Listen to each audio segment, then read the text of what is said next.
Segunda parte. 6 maneras de agradar a los demás. 1. Haga esto y será bienvenido en todas partes. ¿Por qué hay que leer este libro para saber cómo ganar amigos? ¿Por qué no estudiar la técnica del más grande conquistador de amigos que ha conocido jamás el mundo? ¿Quién es? Tal vez lo encuentre usted mañana por la calle. Cuando esté a 5 metros de él le verá agitar la cola. Si se detiene usted a acariciarlo, saltará como enloquecido para mostrarle lo mucho que lo quiere. Y usted sabe que detrás de esa muestra de afecto no hay motivos ulteriores, no quiere venderle un terreno, ni una póliza de seguro, ni quiere casarse con usted. ¿Se ha detenido usted alguna vez a pensar que el perro es el único animal que no tiene que trabajar para ganarse el sustento? La gallina tiene que poner huevos, la vaca dar leche y el canario cantar. Pero el perro se gana la vida solo con demostrar su cariño por el dueño. Cuando yo tenía 5 años, mi padre compró un cachorrito de pelo amarillo por 50 centavos. Fue la alegría y la luz de mi niñez. Todas las tardes a las 4:30 se sentaba frente a mi casa, mirando fijamente al camino con sus hermosos ojos, y tan pronto como oía mi voz o me veía venir agitando mi lata de comida entre los árboles, salía disparando como una bala, corría sin aliento colina arriba para recibirme con brincos de júbilo y ladridos de puro éxtasis. Tippy fue mi constante compañero durante 5 años. Por fin, una noche trágica, jamás la olvidaré, murió a 3 metros de mi cabeza, murió alcanzado por un rayo. La muerte de Tippy fue la tragedia de mi niñez. Tippy nunca leyó un libro de psicología. No lo necesitaba. Sabía, por algún instinto divino, que usted puede ganar más amigos en 2 meses interesándose de verdad en los demás, que los que se pueden ganar en 2 años cuando se trata de interesar a los demás en uno mismo. Permítaseme repetir la idea. Se pueden ganar más amigos en 2 meses si se interesa uno en los demás, que los que se ganarían en 2 años si se hace que los demás se interesen por uno. Pero usted y yo conocemos personas que van a los tumbos por la vida porque tratan de forzar a los demás a que se interesen por ellas. Es claro que eso no rinde resultado. Los demás no se interesan en usted. No se interesan en mí. Se interesan en sí mismas, mañana, tarde y noche. La compañía telefónica de Nueva York realizó un detallado estudio de las conversaciones por teléfono y comprobó cuál es la palabra que se usa con mayor frecuencia en ellas. Sí, ya ha adivinado usted, es el pronombre personal yo. Fue empleado 3.990 veces en 500 conversaciones telefónicas. Yo. Yo. Yo. Yo. Yo. Cuando usted mira la fotografía de un grupo en que está usted, ¿a quién mira primero? Si nos limitamos a tratar de impresionar a la gente y de hacer que se interese por nosotros, no tendremos jamás amigos verdaderos, sinceros. Los amigos leales, no se logran de esa manera. Napoleón lo intentó, y en su último encuentro con Josefina dijo: Josefina, he tenido tanta fortuna como cualquiera en este mundo, y sin embargo, en esta hora, eres tú la única persona de la tierra en quien puedo confiar. Y los historiadores dudan que pudiera confiar aún en ella. Alfred Adler, el famoso psicólogo vienés, escribió un libro titulado, ¿Qué debe significar la vida para usted? En ese libro dice así: el individuo que no se interesa por sus semejantes es quien tiene las mayores dificultades en la vida y causa las mayores heridas a los demás. De esos individuos surgen todos los fracasos humanos. Es posible leer veintenas de eruditos tomos sobre psicología sin llegar a una declaración más significativa, para usted o para mí. No me agradan las repeticiones, pero esta afirmación de Adler está tan rica de significado que voy a repetirla en bastardilla. El individuo que no se interesa por sus semejantes es quien tiene las mayores dificultades en la vida y causa las mayores heridas a los demás. De esos individuos surgen todos los fracasos humanos. Yo seguí cierta vez en la Universidad de Nueva York un curso sobre redacción de cuentos cortos, y durante ese curso el director de una importante revista habló ante nuestra clase. Dijo que era capaz de tomar cualquiera de las docenas de cuentos que cruzaban por su escritorio todos los días y, después de leer unos párrafos, decir si su autor gustaba o no de la gente. Si el autor gusta de la gente, añadió, la gente gustará de sus cuentos. Este director, acostumbrado a tratar con la vida, se detuvo 2 veces en el curso de su conferencia sobre la forma de escribir, y pidió excusas por predicarnos un sermón. Les estoy diciendo, expresó, las mismas cosas que diría un predicador. Pero recuerden que deben tener interés por la gente si quieren atraer interés como cuentistas.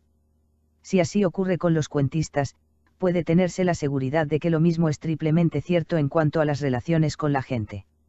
Yo pasé una noche en el camarín de Hobart Thurston la última vez que se presentó en Broadway. Thurston, el decano de los magos, Thurston, el rey de la prestidigitación. Durante 40 años viajó por el mundo entero una y otra vez, creando ilusiones, engañando con sus tretas al público, y haciendo que la gente quedara boquiabierta de asombro. Más de 60 millones de personas pagaron entrada por verlo actuar, y así consiguió ganar casi 2 millones de dólares. En esa ocasión pedí al señor Thurston que me confiara el secreto de sus triunfos.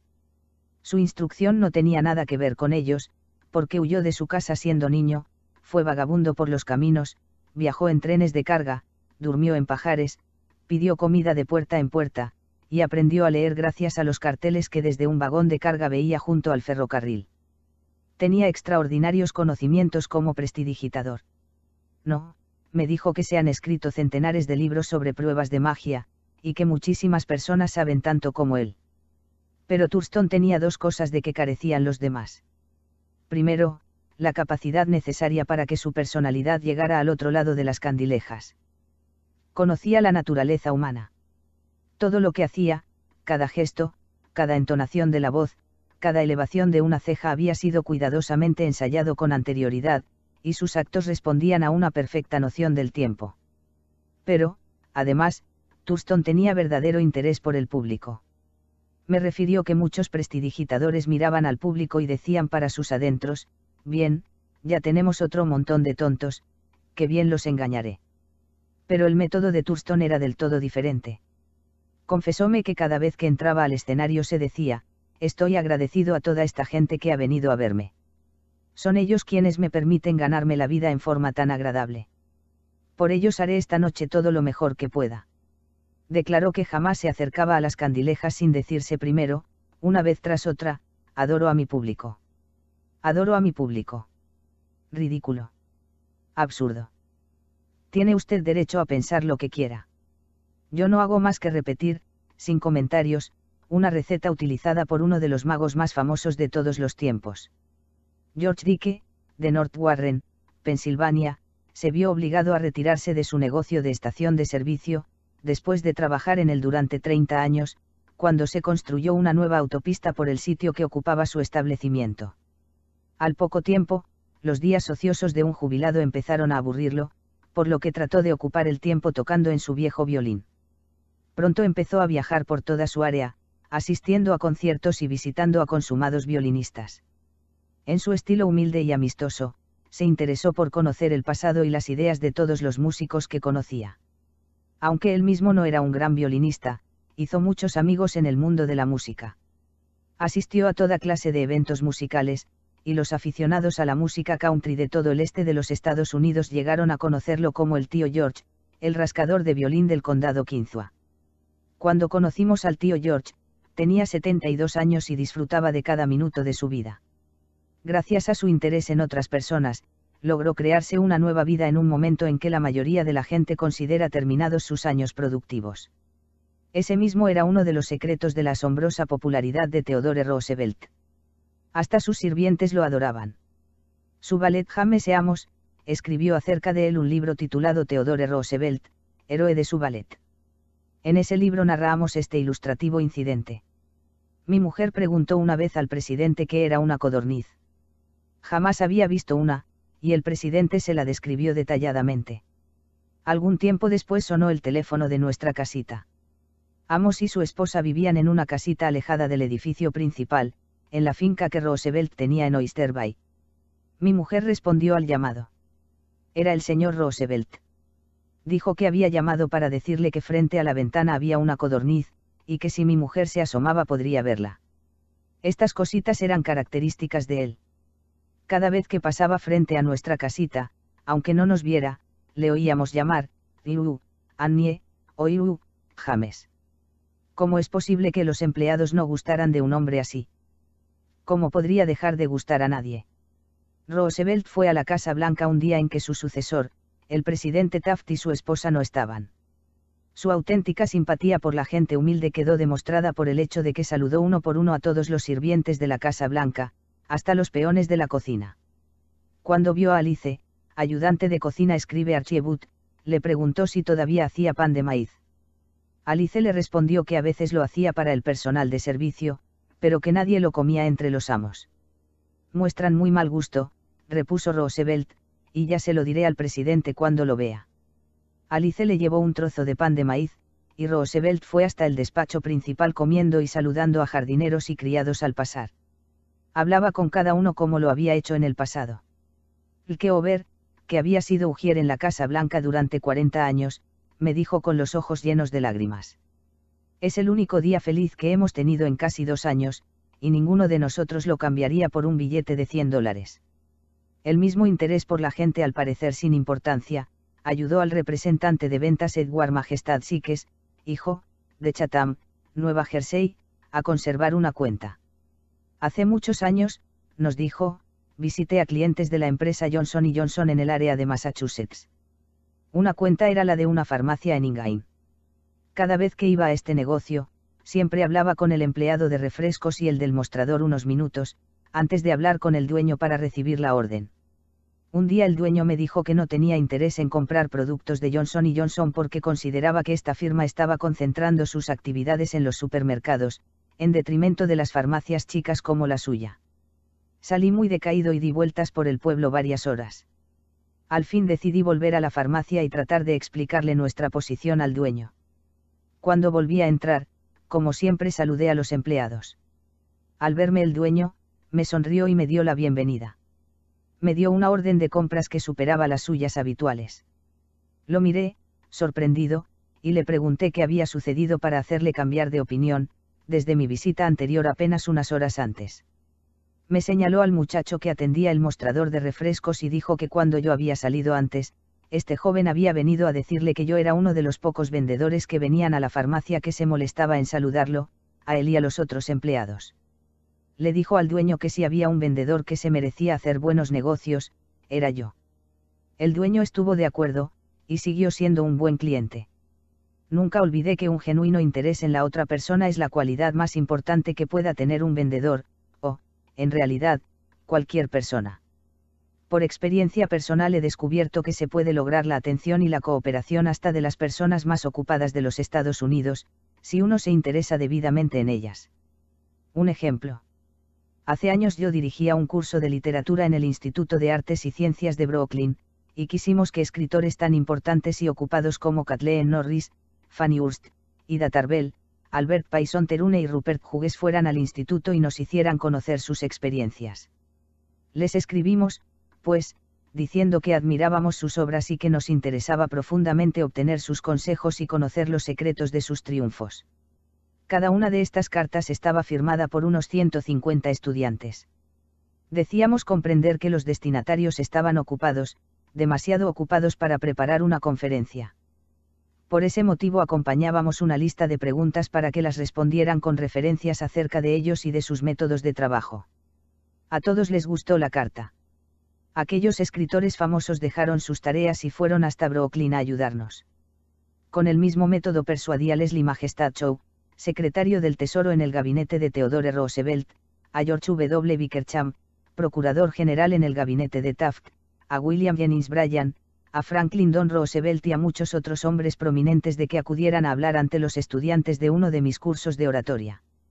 Todos nosotros, seamos obreros en una fábrica, empleados en una oficina, o incluso reyes, gustamos de la gente que nos admira. Recordemos al Kaiser Guillermo II, por ejemplo. Al terminar la Guerra Mundial era quizás el hombre más universal y brutalmente despreciado de la tierra. Hasta su misma nación se volvió contra él cuando huyó a Holanda para salvar la cabeza. Era tan intenso el odio contra él, que millones de personas habrían querido despedazarlo o quemarlo en la hoguera. En medio de esta furia general, un niño escribió al Kaiser una carta sencilla y sincera, que mostraba gran bondad y admiración. Este niño decía que, cualquiera fuese la idea de los demás, él siempre amaría a su emperador Guillermo. El Kaiser se sintió conmovido e invitó al niño a que fuera a visitarlo. Así lo hizo el pequeño, acompañado de su madre, y con ella contrajo enlace el Kaiser. Aquel niño no necesitaba leer un libro como este. Ya sabía instintivamente cómo hacerlo. Si queremos obtener amigos, dediquémonos a hacer cosas para los demás, cosas que requieren tiempo, energía, altruismo. Cuando el duque de Windsor era príncipe de Gales tuvo que hacer una gira por la América del Sur, y antes de emprenderla pasó varios meses estudiando español, para poder hablar en el idioma de los países que visitaba, y los habitantes de América del Sur lo tuvieron en gran estima por eso. Durante años me he preocupado por conocer los cumpleaños de mis amigos. ¿Cómo? Aunque no tengo el menor asomo de fe en la astrología, empiezo por preguntar a un amigo si cree que la fecha de nacimiento tiene algo que ver con el carácter y la disposición de cada uno. Luego le pido que me diga el día y el mes de su nacimiento. Si me dice 24 de noviembre, por ejemplo, no hago más que repetir para mis adentros 24 de noviembre, 24 de noviembre. En cuanto mi amigo vuelve la espalda escribo su nombre y su cumpleaños, y después, en casa, paso el dato a un libro especial. Al comienzo de cada año escribo estas fechas y nombres en las hojas de mi calendario, de modo que les presto atención automáticamente. Cuando llega el día, envío una carta o telegrama. ¡Qué buena impresión causa! A veces soy la única persona del mundo que ha recordado un cumpleaños de esos. Si queremos hacer amigos, saludemos a los demás con animación y entusiasmo. Cuando llama a alguien por teléfono, empleemos la misma psicología. Digamos, hola con un tono que revele cuán complacidos estamos por escuchar a quien llama. Muchas compañías dan instrucciones a sus operadores telefónicos de saludar a todos los llamados en un tono de voz que irradie interés y entusiasmo. El que llama siente así que la compañía se interesa en él. Recordémoslo cuando respondamos mañana al teléfono. Mostrar un interés genuino en los demás no solo le reportará amigos, sino que también puede crear lealtad a la compañía por parte de los clientes. En un número de la publicación del National Bank of North America de Nueva York se publicó la siguiente carta de Madeline Rosedale, una depositante. Quiero que sepan cuánto aprecio a su personal. Todos son tan corteses, tan amables y serviciales. Es un placer que, después de hacer una larga cola, el cajero la salude a una con una sonrisa. El año pasado mi madre estuvo hospitalizada durante 5 meses. Cada vez que visité el banco, Mari Petrucello, una cajera, se interesó por la salud de mi madre, y se alegró de su recuperación. ¿Puede haber alguna duda de que la señora Rosedale seguirá usando los servicios de este banco? Charles Reverendo Walters, empleado en uno de los grandes bancos de Nueva York, fue encargado de preparar un informe confidencial sobre cierta empresa. Solo sabía de un hombre dueño de los hechos que necesitaba con tanta urgencia. El señor Walters fue a ver a ese hombre, presidente de una gran empresa industrial. Cuando el señor Walters era acompañado al despacho del presidente, una secretaria asomó la cabeza por una puerta y dijo al presidente que no podía darle ese día ningún sello de correos. Colecciono estampillas para mi hijo, que tiene 12 años, explicó el presidente al señor Walters. El señor Walters expuso su misión y comenzó a hacer preguntas. El presidente se mostró vago, general, nebuloso. No quería hablar, y aparentemente nada podía persuadirle de que hablara. La entrevista fue muy breve e inútil. Francamente, no sabía qué hacer, dijo la señora Walters al relatar este episodio ante nuestra clase. Pero entonces recordé a la secretaria, las estampillas, y el hijo. Y también recordé que el departamento extranjero de nuestro banco coleccionaba estampillas llegadas con las cartas que se reciben de todos los países del mundo. A la tarde siguiente visité a este hombre y le hice decir que llevaba algunas estampillas para su hijo. Me recibió con entusiasmo. Pues, señor, no me habría estrechado la mano con más fruición si hubiese sido candidato a legislador. Era todo sonrisas y buena voluntad. A mi George le encantará esta, decía mientras examinaba las estampillas. Mire esta. Esta es un tesoro. Pasamos media hora hablando de estampillas y mirando retratos de su hijo, y después dedicó más de una hora de su valioso tiempo a darme todos los informes que yo quería, y sin que tuviese yo que pedírselo siquiera. Me confió todo lo que sabía, y después llamó a sus empleados y los interrogó en mi presencia. Telefoneó a algunos de sus socios. Me abrumó con hechos, cifras, informes y correspondencia. Como dirían los periodistas, tenía yo una primicia. Veamos otro ejemplo. Calle Majestad Naple, Jr., de Filadelfia, había tratado durante años de vender combustible a una gran cadena de tiendas. Pero la compañía seguía comprando el combustible a un comerciante lejano, y lo hacía pasar, en tránsito, frente a la oficina del señor Naple. Este pronunció una noche ante una de mis clases un discurso en el que volcó toda su ira contra las cadenas de tiendas, a las que calificó de maldición del país. Y todavía se preguntaba por qué no podía vender su carbón. Le sugerí que intentara otra táctica. En resumen, lo que sucedió fue esto. Organizamos entre los miembros del curso un debate sobre, está decidido que la propagación de las cadenas de tiendas hace al país más mal que bien. Por indicación mía, Naple asumió el bando negativo, convino en defender a las cadenas de tiendas, y fue a ver derechamente a un director de la misma organización que él despreciara. No he venido, le dijo, a tratar de venderle combustible. He venido a pedirle un favor. Le informó luego sobre el debate y agregó, he venido a pedirle ayuda porque no conozco otra persona que sea tan capaz de hacerme conocer los hechos que quiero. Deseo ganar este debate, y le agradeceré sobremanera que me ayude. Oigamos el resto del episodio en las propias palabras del señor Naple. Había pedido a este hombre exactamente 1 minuto de tiempo. Con esa condición consintió en verme. Después de exponer yo mi situación, me invitó a sentarme y me habló durante 1 hora y 47 minutos. Llamó a otro director que había escrito un libro sobre el tema. Escribió a la Asociación Nacional de Cadenas de Tiendas y me consiguió un ejemplar de un folleto. Este hombre entiende que las cadenas de tiendas prestan un verdadero servicio a la humanidad. Está orgulloso de lo que hace en centenares de comunidades. Le brillaban los ojos al hablar, y he de confesar que me abrió los ojos sobre cosas que yo jamás había soñado. Cambió toda mi actitud mental. Cuando me marchaba, fue conmigo hasta la puerta, me puso un brazo alrededor de los hombros, me deseó felicidad en el debate, y me pidió que fuera a verlo otra vez para hacerle saber cómo me había ido.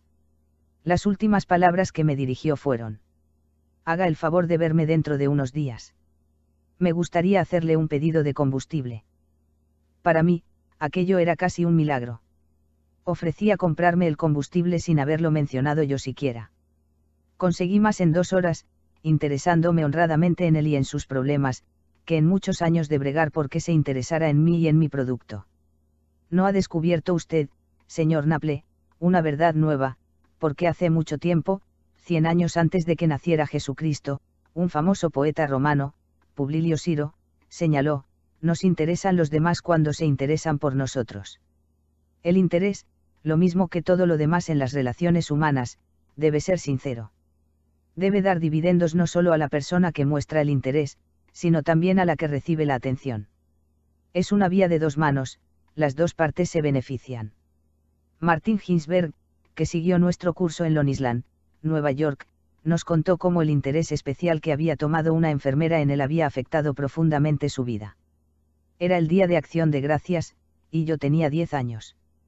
Estaba en una sala de beneficencia de un hospital, y al día siguiente se me haría una importante operación de ortopedia. Sabía que lo único que me esperaba eran meses de confinamiento, convalecencia y dolor. Mi padre había muerto, mi madre y yo vivíamos solos en un pequeño departamento y dependíamos de la asistencia social. Mi madre no podía visitarme ese día porque no era día de visitas en el hospital. A medida que transcurría el día, me abrumaba cada vez más el sentimiento de soledad, desesperación y miedo. Sabía que mi madre estaba sola en casa preocupándose por mí, sin compañía alguna, sin nadie con quien cenar y sin el dinero siquiera para permitirse una cena de Día de Acción de Gracias. Me subían las lágrimas, y terminé metiendo la cabeza bajo la almohada y tapándome todo con las frazadas. Lloré en silencio, pero con tanta amargura que me dolía el cuerpo entero. Una joven estudiante de enfermería oyó mis sollozos y vino hacia mi cama. Me hizo asomar la cabeza y comenzó a secarme las lágrimas. Me contó lo sola que estaba, pues debía trabajar todo el día y no podía pasarlo con su familia. Me preguntó si quería cenar con ella. Trajo 2 bandejas de comida, pavo, puré de papas, salsa de fresas y helado de crema de postre. Me habló y trató de calmar mis temores. Aun cuando su hora de salida eran las 4 de la tarde, se quedó conmigo hasta casi las 11 de la noche. Jugó a varios juegos conmigo, y no se marchó hasta que me quedé dormido. Desde entonces, han pasado muchos días de Acción de Gracias, pero nunca pasó uno sin recordar aquel, y mis sentimientos de frustración, miedo, soledad y la calidez y ternura de la desconocida que me lo hizo soportable. Si usted quiere gustar a los otros, si quiere tener amigos de verdad, si quiere ayudar a los otros, al mismo tiempo que se ayuda a usted mismo, no olvide esto. Regla 1. Interésese sinceramente por los demás. 2. Una manera sencilla de causar una buena primera impresión.